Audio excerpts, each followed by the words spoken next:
Pregnant ആയ സമയത്ത് I M A ഹസ്ലർ like 18ാമത്തെ വയസ്സോട്ട് ഞാൻ ജോലി എടുക്കാൻ തുടങ്ങിയാണ്. ഞാൻ കോളേജിൽ പഠിക്കുമ്പം സാറ്റർഡേ ബസ് പിടിച്ച് സൺഡേ ഇവിടെ വന്ന് ഞാൻ അന്നൊരു ടേസ്റ്റ് ഓഫ് കേരള ഷോ ചെയ്യുമായിരുന്നു. ഇവിടെ വന്ന് വർക്ക് ചെയ്ത് അടുത്ത ബസ് പിടിച്ച് തിരിച്ച് സൺഡേ രാത്രി തിരിച്ച് ബാംഗ്ലൂരിൽ പോയി രാവിലെ ക്ലാസ് അറ്റൻഡ് ചെയ്യാൻ കയറും. സോ ഈ ഫാൻ എനിക്ക് വളരെ നല്ലൊരു ഇപ്പം എന്നെ പോലെ തന്നെ എൻ്റെ പിള്ളേരെ പോലെ തന്നെ എൻ്റെ മുടിയും ഞാൻ പറഞ്ഞാൽ കേൾക്കില്ല. അതുകൊണ്ട് നിങ്ങൾ അതിനെ വിട്ട് മൈൻഡ് ചെയ്യണ്ട. So that's how I have been working. എനിക്ക് എന്തോ ഡാഡിയുടെ കയ്യിൽ നിന്ന് പൈസ എടുക്കുന്നത് ഇഷ്ടമല്ല, അല്ലേ? പോക്കറ്റ് മണി എടുക്കുന്നത് എന്തോ ഒരു ഡാഡി ബേസിക് എന്താ പറയുക പ്രൊവിഷൻസ് ഒക്കെ ഡാഡി തരും. അതായത് നമ്മുടെ ഹോസ്റ്റലിൻ്റെ ഫീസ്, പിന്നെ കോളേജിൻ്റെ ഫീസ്, അഡ്മിഷൻ, അങ്ങനത്തെ കാര്യങ്ങളൊക്കെ ഡാഡി നോക്കുമെങ്കിലും ബാക്കി കാര്യങ്ങൾ എൻ്റെ പേഴ്സണൽ ആവശ്യങ്ങൾക്കുള്ള ഡ്രസ്സ് അത് ചെറുപ്പം തൊട്ടേ I wanted to be like that. So I've always worked and suddenly COVID happened and I became pregnant and I didn't know what to do because avada annu work cheyanum ulla provision korvana. Aa samayathana I realized I wanted to focus more on YouTube because I already had a YouTube channel. So I started posting content about my life and my experience and my journey because aa journey vera evide njan adhigam kandilla. അങ്ങനത്തെ ഒരു content ഇല്ലാത്തത് കൊണ്ട് തന്നെ I don't know what to do. Like ആരോട് ചോദിക്കുകയും ഈ സമയത്ത് mood swings വരുന്നത് ഇതിനെക്കുറിച്ച് ആരും പറയില്ലല്ലോ.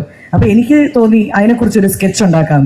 So that is why we made a sketch about pregnancy, first trimester, second trimester, third trimester നടന്നില്ല ബിക്കോസ് ഞാൻ അന്ന് വാൾ വെച്ച് കിടപ്പിലായിരുന്നു. സോ ആ ഒരു കണ്ടന്റ് എന്നെ കൊണ്ട് ഉണ്ടാക്കാൻ പറ്റിയില്ല. പക്ഷേ ഐ ഫീൽ ലൈക്ക് ഇന്ന് അച്ഛൻ ഈ ഇൻട്രൊഡക്ഷൻ തന്നപ്പോഴാണ് I realise that after that a lot of mothers started sharing their journey, their experience on YouTube ആവട്ടെ അല്ലെങ്കിൽ സോഷ്യൽ മീഡിയ ആവട്ടെ. സോ ദാറ്റ് പണ്ടൊക്കെ നമ്മളൊരു കൂട്ടുകുടുംബത്തിലായിരുന്നു ജീവിച്ചിരുന്നത്, അല്ലേ? എല്ലാവരുടെ വീട്ടിലും മുത്തശ്ശി ഉണ്ടാവും, അല്ലെങ്കിൽ വലിയമ്മ, അങ്ങനെ കുറേ പേര് ഒരുമിച്ച് ജീവിക്കുന്ന ഒരു സിസ്റ്റം, ഫാമിലി സിസ്റ്റത്തിലായിരുന്നു നമ്മൾ ഉണ്ടായിരുന്നത്. പക്ഷെ ഇന്ന് പലരും ഒരു ന്യൂക്ലിയർ ഫാമിലി, അല്ലെങ്കിൽ ഇപ്പൊ പറഞ്ഞില്ലേ എബ്രോഡാണ് ജീവിക്കുന്നത് എന്ന് പറയുമ്പം പല അമ്മമാരും ഒറ്റയ്ക്കാണ്. ആ സമയത്തും ഈ ഒരു sharing will only create a beautiful community of mothers എന്ന് എനിക്ക് തോന്നിയതുകൊണ്ടാണ് I wanted to share the good, bad, ugly, everything with my people and it's just something that happened. ഇനി എനിക്ക് വേറൊരു കാര്യം ഷെയർ ചെയ്യണം എന്നുള്ളത്, ഇന്ന് ഇങ്ങനത്തെ ഒരു പരിപാടിയിൽ എന്നെ വിളിക്കുമ്പോൾ I feel very happy that I am able to be part of a journey of these beautiful mothers because നമ്മൾ ഒരു അമ്മയാവുന്നതിന് മുമ്പുള്ള ഒരാളെ അല്ല അതിനുശേഷം. Motherhood really changes you a lot.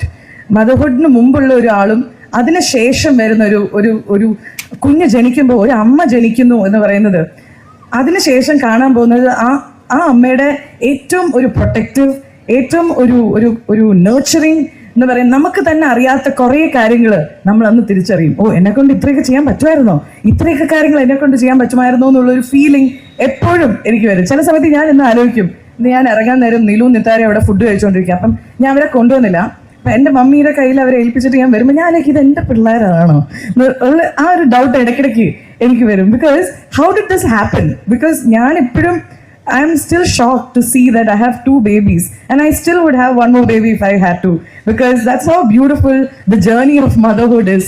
ഇനി അടുത്ത അല്ല കേട്ടാ, നിങ്ങൾ ഉദ്ദേശിക്കുന്നത് എനിക്ക് മനസ്സിലായി, അതല്ല. ഞാൻ ഇനി അഞ്ചാമത്തെ പ്രഗ്നൻസിയുള്ള I think that what she said is so true. അതായത് it's such a beautiful journey because നമ്മൾ ഒരു കുഞ്ഞു ജനിക്കുന്ന സമയത്താണ് ആ വേദനയും അതൊക്കെ, അത് കഴിഞ്ഞാൽ ഇനിയും ഒരു വാവ വേണം എന്നുള്ളൊരു ഫീലിംഗ് ആണ്. ആൻഡ് ഈ ഒരു ടൈമിൽ, ഒരു പ്രഗ്നൻസിയുടെ ജേർണിയുടെ ടൈമിൽ നമ്മളെ ഏറ്റവും കൂടുതൽ നമ്മളെ ഇമ്പാക്ട് ചെയ്യുന്ന ഒരു സ്ഥലം തന്നെയാണ് നമ്മൾ പോകുന്ന ഹോസ്പിറ്റൽ എന്ന് പറയുന്നത്. It makes you feel at home. ഇപ്പം ഇവിടെ വന്നപ്പോൾ തന്നെ ഒരു വീട്ടിൽ വന്ന ഒരു ഫീലിംഗ് ആണ്. നിങ്ങളുടെ ആ ഒരു എനർജി, ആ ഒരു ലവ്, ഇതെല്ലാം എനിക്ക് ആ ഗേറ്റിൽ നിന്ന് ഇവിടെ നടന്നു വരുമ്പം I could feel that positive, beautiful, ഒരു വാം ഹഗ് കിട്ടിയ പോലെയായിരുന്നു. So big round of applause to each and every one of you who are here to make this place a divine place because ഒരു ജീവൻ ഉണ്ടാവുന്ന ഒരു സ്ഥലമാണ് കാരിത്താസിൻ്റെ Matha hospital. And I just want to say thank you so much എന്നെ choose ചെയ്തത്. ഇനി എന്തെങ്കിലും നിങ്ങൾക്ക് എന്നോട് ചോദിക്കാനുണ്ടെങ്കിൽ ചോദിക്കാം because I don't know what else to say. Father, if you want, or should we just go on with the inauguration?